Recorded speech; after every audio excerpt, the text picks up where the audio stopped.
शोर मचाते हो, जब अहले खिरत की बातों पर कुछ जाहिल शोर मचाते हो, जब बुलबुल हो तस्वीरें चमन और कौवे गीत सुनाते हो, जब चिड़ियों के इन घोंसलों में कुछ सांप उतारे जाते हो, जब माली अपने हाथों से गुलशन में आग लगाते हो, इस हाल में हम दीवानों से तुम कहते हो खामोश रहो। वो बताएं कि मेवात वो मेवात नहीं है जो मीडिया में दिखाया जाता है, मेवात वो मेवात नहीं है जो फिल्मों में दिखाया जाता है। मेवात को जानना है, मेवात की मेहमान नवाजी को समझना है, यहाँ की तहजीब को समझना है, यहाँ के खुददार लोगों की खुददारी को समझना है। तो मेवात आइए, मेवात के लोगों से मिलिए, तब आपको समझ में आएगा कि मेवात कितने खूबसूरत लोगों का शहर है। मैं इस इलाके में पैदा नहीं हुआ हूँ, लेकिन न जाने क्यों जज्बाती तौर पर मुझे ऐसा लगता है कि आपसे मेरा कोई एक रूहानी रिश्ता है।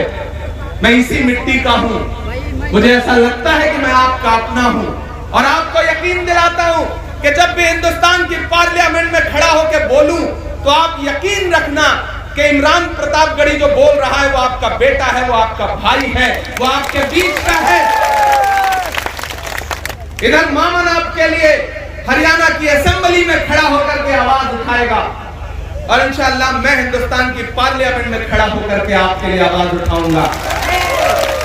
इससे अच्छा ऑफर क्या हो सकता है? एक जिताओ, एक साथ में फ्री पाओ, एमएलए जिताओ, एमपी साथ में फ्री पाओ। इससे अच्छा क्या हो सकता है? इससे अच्छा कोई ऑफर हो सकता है? नहीं हो सकता ना। तो तैयार रहिए 5 तारीख को। और फिरोजपुर झिरका वालों, मेरी एक बात को जहन नशीन कर लेना, मैं जब आ रहा था तो मुझे बहुत सारे लोगों के फोन मैसेजेस आए कि इमरान साहब आप जा रहे हैं, क्या कहेंगे वहां। मैंने कहा ये स्टेट का इलेक्शन अपनी जगह है, स्टेट के मुद्दे अपनी जगह हैं, लेकिन जो एक बात मैं यहां पे कहने आया हूं उस बात को बहुत संजीदगी से लेना। मेरे भाई,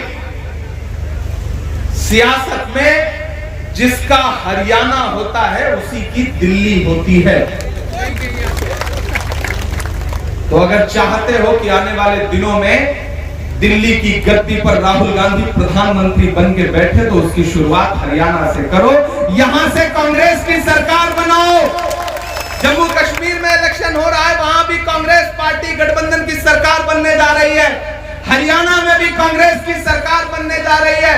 आने वाले कुछ महीने में महाराष्ट्र और झारखंड का भी रिजल्ट आ जाएगा, तो आप देखिएगा कि भाजपा की सरकार 2 बैसाखियों पे टिकी है। एक बैसाखी का नाम है नीतीश बाबू, दूसरे का नाम है चंद्र बाबू। कब कौन सी बैसाखी सरकेगी और कुर्सी ऐसे नीचे आ जाएगी, कोई भरोसा नहीं है।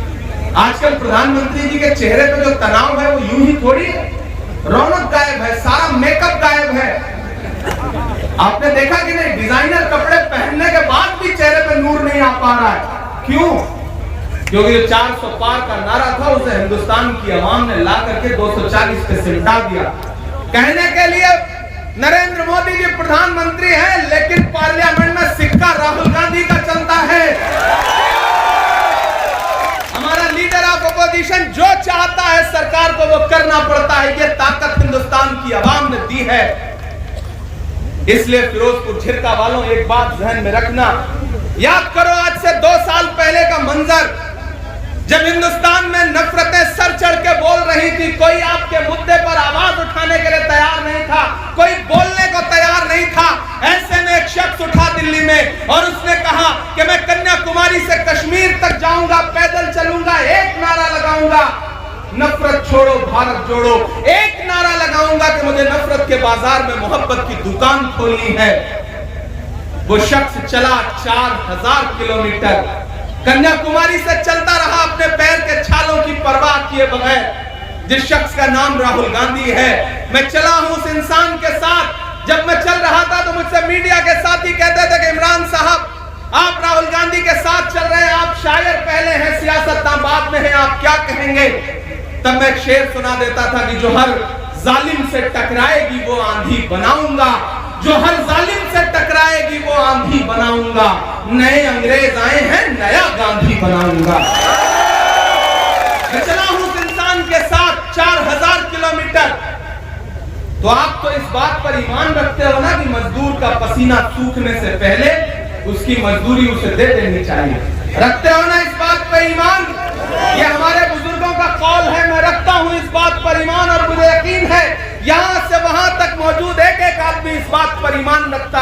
कि मजदूर का पसीना सूखने से पहले उसकी मजदूरी उसे दे देनी चाहिए। तो फिरोजपुर झिरका वालों, यहाँ से महज 15 किलोमीटर दूर ये रास्ते गवाह हैं इस बात के कि राहुल गांधी चले थे इन्हीं रास्तों पे, कश्मीर जा रहे थे, मैं साथ था। मैं आपसे ये कहना चाहता हूँ कि मैंने देखे हैं राहुल गांधी के पांव के छाले, मैंने देखा है राहुल गांधी के माथे का बहता हुआ पसीना। मैं आज अपने घर से 1000 किलोमीटर दूर चल के आपसे राहुल गांधी की मजदूरी मांगने आया हूँ, और वो मजदूरी है राहुल गांधी ने मामन खान को अपना नुमाइंदा बना करके फिरोजपुर झिरका में भेजा है। तो एक शख्स 5 तारीख को अपने घरों से बाहर निकलेगा, हाथ के पंजे के सामने वाला बटन दबाएगा, और राहुल गांधी की असली मजदूरी यह है कि मामन खान को कम से कम 1 लाख वोटों से जिता करके हरियाणा के असेंबली में पहुंचाएगा। यह है राहुल गांधी की असली मजदूरी जो मैं आपसे मांगने के लिए आया हूं। मेरे भाई, भाजपा वाले आपके बीच में आएंगे, झूठ बोलेंगे, बरगलाएंगे, क्लिप काट करके मामन के पुराने नए इधर उधर चलाएंगे, ये सब करेंगे, ये सारी साजिशें होंगी। लेकिन एक चीज जान लेना, जब भी कोई आपका मजबूत नेता होता है तो उसके खिलाफ इसी तरह की साजिशें की जाती हैं ताकि उसको कमजोर किया जा सके। मामन आपका एक मजबूत चेहरा है, मजबूत आवाज है, इसे और ताकतवर करिए, इसे असेंबली में पहुंचाइए। धूप बहुत ज्यादा है, मैं कुछ शायरी नहीं सुनाऊंगा तो आप ये कहेंगे कि देखो सबकी तरह भाषण सुना करके चला गया। मैं शायरी भी आपको सुनाऊंगा, आप थके नहीं है ना? नहीं थके है ना? जब अहले खिरत की बातों पर कुछ जाहिल शोर मचाते हो, जब अहले खिरत की बातों पर कुछ जाहिल शोर मचाते हो, जब बुलबुल हो तस्वीरें चमन और कौवे गीत सुनाते हो, जब चिड़ियों के इन घोंसलों में कुछ सांप उतारे जाते हो, जब माली अपने हाथों से गुलशन में आग लगाते हो, इस हाल में हम दीवानों से तुम कहते हो खामोश रहो। हम लोग अनल हक बोलेंगे, हम लोग अनल हक बोलेंगे, हम बोलेंगे। मैं आपके बीच में आज एक सियासी मौके पे गुफ्तगू करने के लिए आया हूं। मेवात वालों, ये वो इलाका है जिससे मेरा रिश्ता कोई नया नहीं है। मैं आपके सुख में, आपकी खुशियों में शामिल होने भले ना आ पाया रहा हूं, लेकिन जब भी इस इलाके में कहीं एक भी आंसू बहा होगा, किसी बेगुनाह का एक बूंद खून बहा होगा, तो इमरान प्रतापगढ़ी आपके दर्द में शामिल होने जरूर आया है। तारीख इस बात की गवाह है। और जब हमारे नेता राहुल गांधी जी ने मेरा हाथ पकड़ के मुझे देश की पार्लियामेंट में बिठाया और मुझसे कहा कि अपने मुद्दों पर आवाज उठाओ, बोलो, लड़ो, तो मेरा खुदा गवाह है कि जब मुझे पार्लियामेंट में बोलने का मौका मिला तो इस इलाके में जितने जुल्म सितम हुए थे, चाहे वो पहलू खान का मसला हो, चाहे हाफिज जुनैद के वालिद साहब यहाँ खड़े हैं, चाहे रकबर का मसला हो, चाहे मोहम्मद उमर का मसला हो, मैंने ये तमाम नाम गिनवा करके पार्लियामेंट में आपके लिए आवाज उठाई है। मैं अपनी जिम्मेदारियों से कभी भागा नहीं। मेवात वालों, आपसे मेरा एक जज्बाती रिश्ता है, वो रिश्ते की बुनियाद पर यहाँ खड़ा हूँ। पिछले बार मैं आपसे कहने आया था कि मामन आपके अपने हैं, इन्हें जिता करके असेंबली पहुंचाइए। तब हालात थोड़े साजगार नहीं थे, लेकिन शुक्रिया फिरोजपुर झिरका की आवाम का कि आपने सिर्फ जिताया नहीं बल्कि इतने ज्यादा वोटों से जिताया कि पूरा हरियाणा चौंक गया था मामन खान की जीत पर।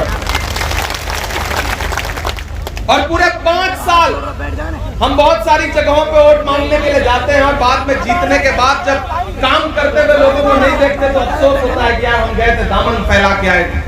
लेकिन ये एक ऐसी असेंबली है और ये एक ऐसा विधायक है जिसको पूरे 5 साल काम करते देख के मुझे हर दिन फख्र होता रहा कि मैं जिस इंसान के लिए वोट मांगने गया था वो डरा नहीं, वो झुका नहीं, कहीं छुप छुपा के खड़ा नहीं।